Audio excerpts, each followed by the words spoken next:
No doubt. Well, a prolonged federal shutdown threatens to halt or delay November SNAP EBT in multiple states, triggering anxiety and anger online. Now, a number of people on social media are vowing to steal if benefits are cut and really say, you know what? It's the government who's at fault. Joining us to discuss this and so much more is Mr. Sam Raus, the David Bowes resident writing fellow at Young Voices, a political analyst and public relations professional. Sir, it's always good to see you and welcome back to the show. Good morning, and thank you so much for having me. All right, so Sam, it's fair to say that the shutdown really exposes the dangers of mass dependency on government welfare, does it not?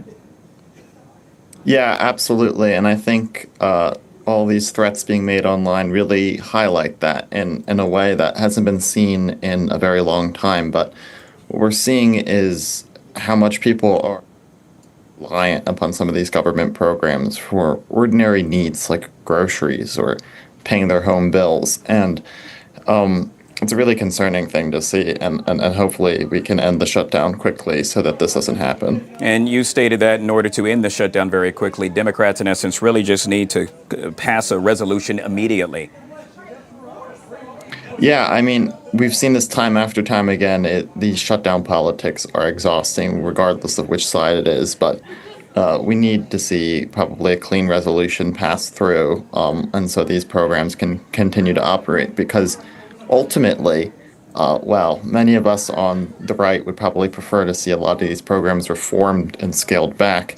It is the Democrats that are the biggest proponents of these programs that may close. And so it is really, the ball is in their court, and it's up to them whether or not they relinquish on all of their demands around Obamacare, around health care for illegal aliens, or if they're going to let this happen.